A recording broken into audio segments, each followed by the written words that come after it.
Enquanto muitos países estão receosos a respeito de uma desaceleração ou até uma recessão, o otimismo continua aqui no Brasil.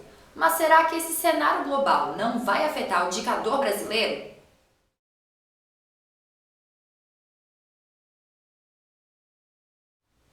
Nesse vídeo, eu vou explicar a situação em três principais pontos. O primeiro, os motivos para uma possível desaceleração global. Em segundo lugar, os últimos dados que foram divulgados relativos ao Produto Interno Bruto, que é o PIB brasileiro. E em terceiro lugar, explicar um pouquinho se esse cenário global de uma possível desaceleração não pode aí respingar nos indicadores brasileiros.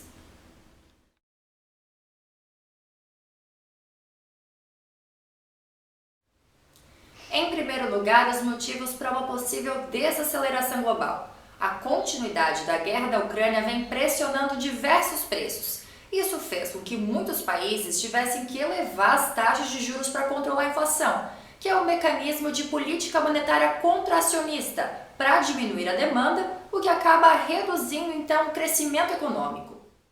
Os preços das commodities, principalmente de energia e alimentos, foram às alturas com o conflito. No caso da Europa, a Rússia ainda cortou o fornecimento de gás, o que deve pressionar ainda mais a inflação. O Banco Central Europeu já reagiu e subiu as taxas de juros para frear esse movimento. Com isso, a economia da zona do euro pode ter de enfrentar uma desaceleração econômica. Foi o que disse o economista-chefe do Banco Central Europeu, Philip Lane, que não descarta uma recessão leve, temporária e técnica, segundo ele. Nos Estados Unidos, o PIB já está negativo há 2 trimestres. A demanda pós-pandemia foi muito grande, causando aumento da inflação e pressionando o Banco Central dos Estados Unidos a elevar os juros. Então, quando a gente olha outros países, apesar da gente ter, por exemplo, nos Estados Unidos, uma recessão técnica, né, que são 2 trimestres seguidos de queda do PIB, na verdade, quando você olha a demanda privada, a gente ainda tem um ótimo momento, né? Você olha o mercado de trabalho, os Estados Unidos ainda não está em recessão. Existe o temor de que, com a elevação de juros lá, como aqui, a gente acabe tendo uma recessão mais adiante, mas não é algo que está dobrando a esquina, pelo menos por enquanto. Seria algo mais para a virada desse ano, para o ano que vem, começo do ano que vem. O Fundo Monetário Internacional, o FMI, também fez um aviso de que o crescimento econômico mundial vem desacelerando em meio a perspectivas sombrias e mais incertas. Lá fora é outra coisa. Lá fora, a Europa já está desacelerando, a gente já vê mercado imobiliário nos Estados Unidos fraco. Lá fora, eu acho que a recessão está aí, sabe? Está na porta. Aqui no Brasil, eu não acho que é tão trivial, não. Eu acho que a gente vai ter um segundo semestre ainda positivo e a gente meio que postergou lá para frente a desaceleração. O segundo ponto são os resultados do Produto Interno Bruto, o PIB brasileiro. O que levou ao crescimento? O Produto Interno Bruto, o PIB, do segundo trimestre deste ano avançou 1,2% na comparação trimestral, acima das expectativas dos economistas, acumulando uma alta de 3,2% nos últimos 12 meses.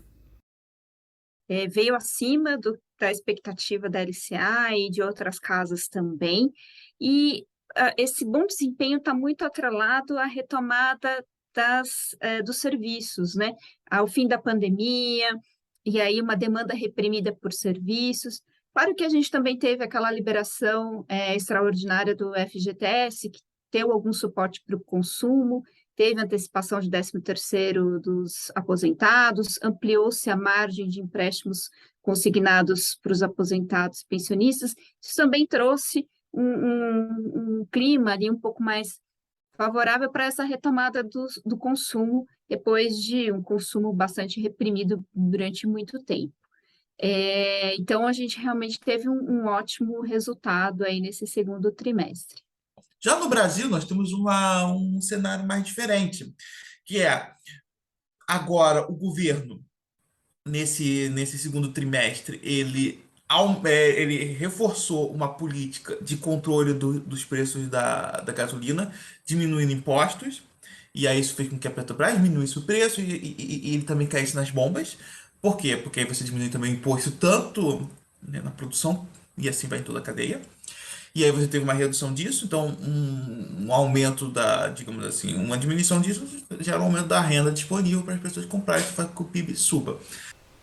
E agora o último ponto, se esse cenário global não deve influenciar no indicador brasileiro.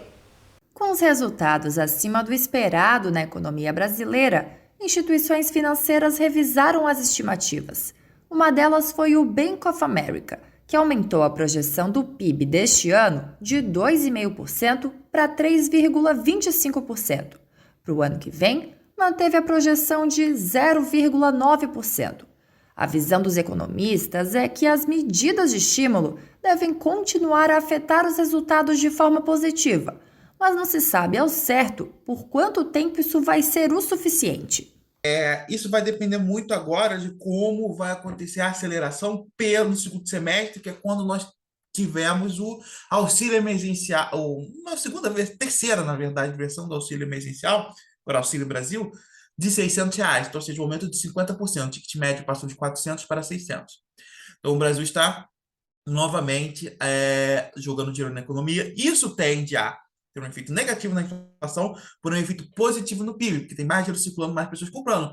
Nós vimos isso durante a pandemia, que o Brasil teve uma aceleração bastante rápida na curva logo depois daquele primeira diminuição do PIB, no segundo semestre de 2020, a gente teve uma recuperação bastante rápida, justamente por causa do auxílio emergencial que fez que as pessoas consumissem. Claro que isso tem o efeito da inflação. A tendência é de uma desaceleração nos indicadores nos próximos trimestres, mas ainda o impacto dos estímulos fiscais e a recuperação do mercado de trabalho.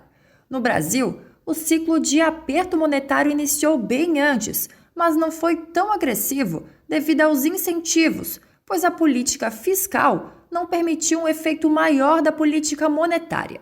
Quanto à desaceleração global, o principal impacto no país tende a ser via commodities.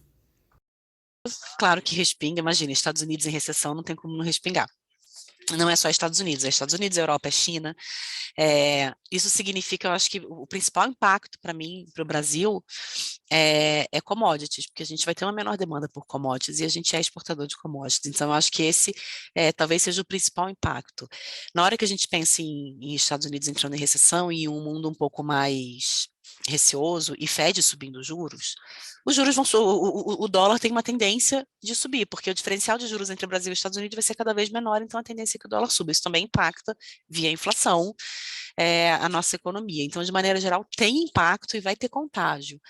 Tanto que o PIB para o ano que vem é consideravelmente menor do que o PIB para esse ano. Por isso, alguns economistas acreditam que há chances sim de PIB negativo no início do ano que vem, devido à desaceleração global e a perspectiva é de crescimento mais baixo. Quando a gente olha para o PIB do Brasil, terceiro trimestre, possivelmente a gente ainda vai ter um número forte. Por quê? A gente está começando com o pagamento ali do Auxílio Brasil, a gente teve as desonerações dos combustíveis que deixam ali uma renda disponível para a população, né? Aumentam a renda disponível para a população. Então, provavelmente a gente ainda vai ter um bom momento agora nesse terceiro trimestre.